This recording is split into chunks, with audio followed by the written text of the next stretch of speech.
சினிமாவில நடிக்க ட்ரை பண்றவங்களும் சரி, நடிச்சிட்டு இருக்கிறவங்களும் சரி, நடிச்சு முடிச்சவங்களும் சரி, மணிரத்னத்தோடைய திரைப்படத்துல நடிக்கணும் அப்படின்னா அவங்களுக்கு லட்டு சாப்பிடுற மாதிரி.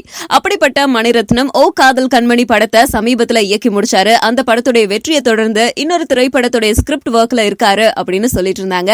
அண்ட் இப்போ அந்த திரைப்படத்துக்கு கோமாளி அப்படின்னு பெயரிடப்பட்டு இருக்கிறதாகவும், அந்த திரைப்படத்துல முக்கியமான கதாபாத்திரங்களாக நம்ம கார்த்தி, துல்கர் சல்மான், ஸ்ருதி ஹாசன் இவங்கெல்லாம் நடிக்க போறதாகவும் தகவல்கள் வெளியாயிட்டு இருந்துச்சு.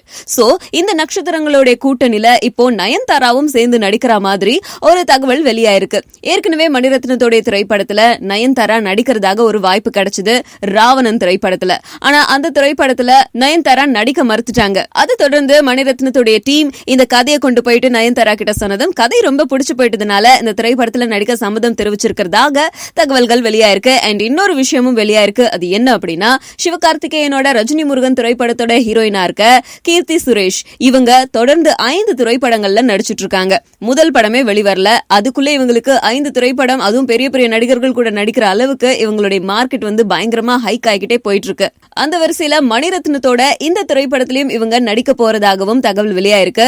பட் எல்லாமே உண்மையா அப்படின்னு கேட்டா அது அதிகாரப்பூர்வமா மணிரத்னம் அறிவிச்சதுக்கு அப்புறம் தான் நமக்கு தெரிய வரும். அந்த பாட்டில் அனிருத்தும் பாட்டோட எண்டில் ஆடி இருக்கார் தனுஷ் சாரோட சேர்ந்து. ஸோ ஃபிஷிங் ஹார்பரில் எடுக்கும்போது சுற்றி இப்போ க்ரௌடு கூடிருச்சு. அண்ட் அந்த போட்டு மேலெலாம் ஏறி நின்று ஒரு பயங்கர கூட்டமாக நின்று பார்த்துட்டு இருந்தாங்க.